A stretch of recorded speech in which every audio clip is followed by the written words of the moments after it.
Third, religion is morally compromised. Religion is a bad moral example, especially this book, the Bible. And I think I'm going to prove it here. I'm going to try an experiment. And I'm using Dinesh as an example, but he's a nice guy, and we like him, which makes the example work, okay? I'm going to give you two scenarios, which I think are morally equivalent. Both are fictional. The first one is there's this wonderful, loving family, Christian family. They go to church, they pray, they love God, there's a mother, father, there's children and that. Dinesh breaks into their house. He ties them up, he tortures them, he drowns the cat and he shoots the dog and then he kills the family and he sets the house on fire. And the police ask him, Dinesh, why did you do that? And Dinesh says, no reason. The devil made me do it. Now, what if that had really happened? How would you characterize a person like that? What would you call them?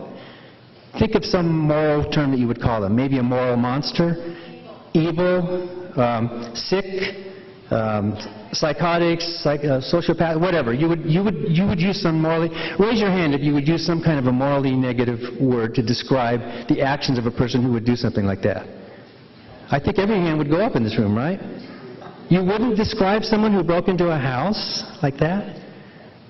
I want to see, is there anybody here who would think that it was okay to break into a house and kill a family like that? I want to see, is there anybody here who does? Okay, nobody, good. Because I didn't see that many hands go up, I was wondering here for a minute. Okay, now here is another fictional story that is morally equivalent. It's the same story, although it's probably worse. The book of Job.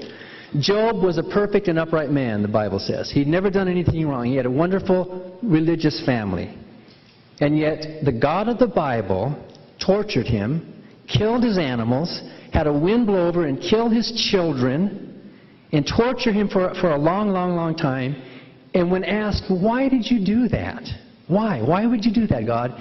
Here's his confession. I'm going to read it to you. Job chapter 2, verse 3.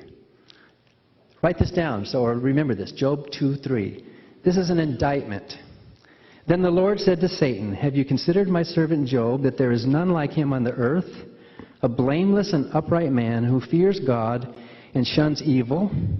And still he holds fast to his integrity, although you incited me against him to destroy him without cause. The devil, you incited me, you made me do it, to destroy this man and his family without cause.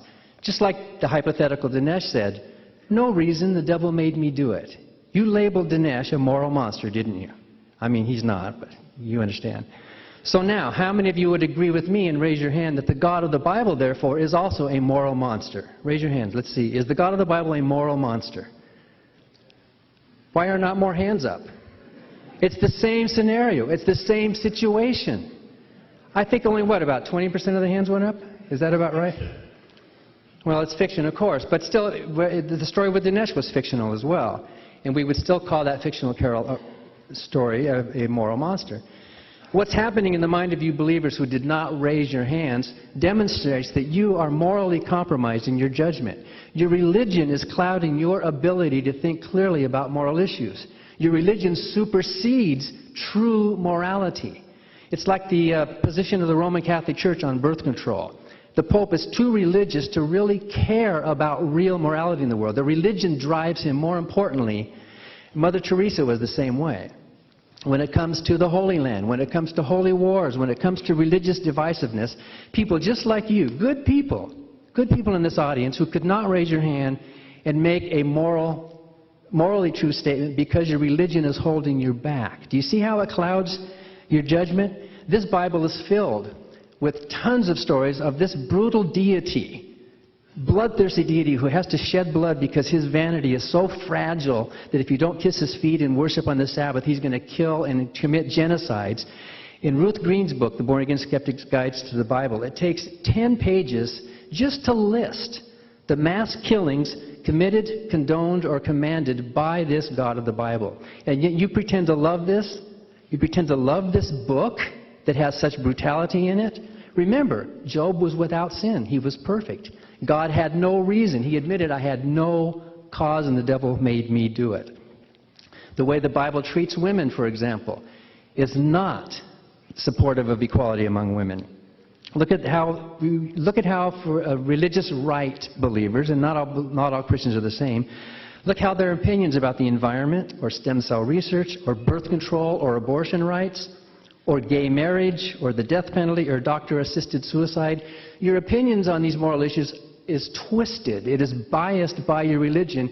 It's like the glasses that is keeping you from really seeing the real world, where the real problems are, because your religion is more important. You're too religious to really care about these issues.